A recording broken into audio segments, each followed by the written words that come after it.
guys, so nandito pa rin tayo sa Nanyang Garden dito sa Diamond Hill at aakit ako dun sa Chilinenery na part ng Nanyang Garden, pero dun siya dito siya sa taas. So pag makita ka ng ganitong stairs ay paakyat lang yun papunta dun sa Chilinenery.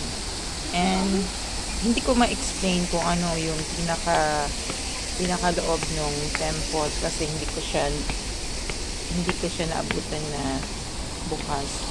Kasi until ano lang kasi siya 4:30. I thought mag-e-extend pa, but this part of the temple is closed already at 4:30 kahit pa public holiday. So nung pumunta ako dito is Mid-Autumn Festival. Wala masyadong tao dito kasi andun sila sa Causeway Bay because maraming doon, maraming attraction like mga lights, maraming decorations, and magandang doon, magandang mag-picture, mag-video.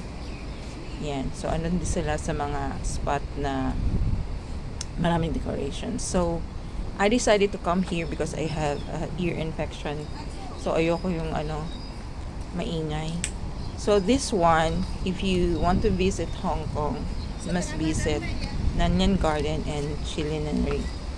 So, ayan, dyan sa yung paakyat na yan, hindi ko siya ito talaga yung pinaka-attraction dito, pero hindi ako umabot. Ayan, kasi pumunta ako dun sa isang temple dun.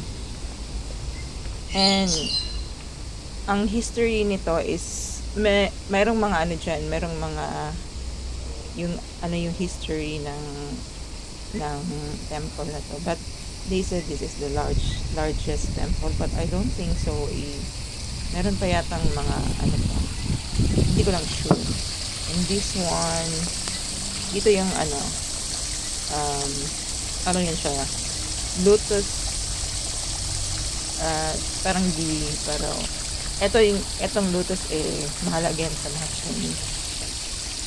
They are very they take good care of that. Yan. So ayan lang guys. So wala masyadong tao, tapos if you want to take a picture, if you want to take a video, pwede kasi public to. Basta siya kasi hanggang 4:30 lang naman to kahit so yun lang guys. Thank you for special watching occasion my video ngayon. and enjoy. Ang ganda ng mga bonsai. Konti lang talaga nagpunta dito. Kasi karamihan pupunta doon sa yung maraming mga lights na display. So next time, if you want to visit here until 4:30 lang sila.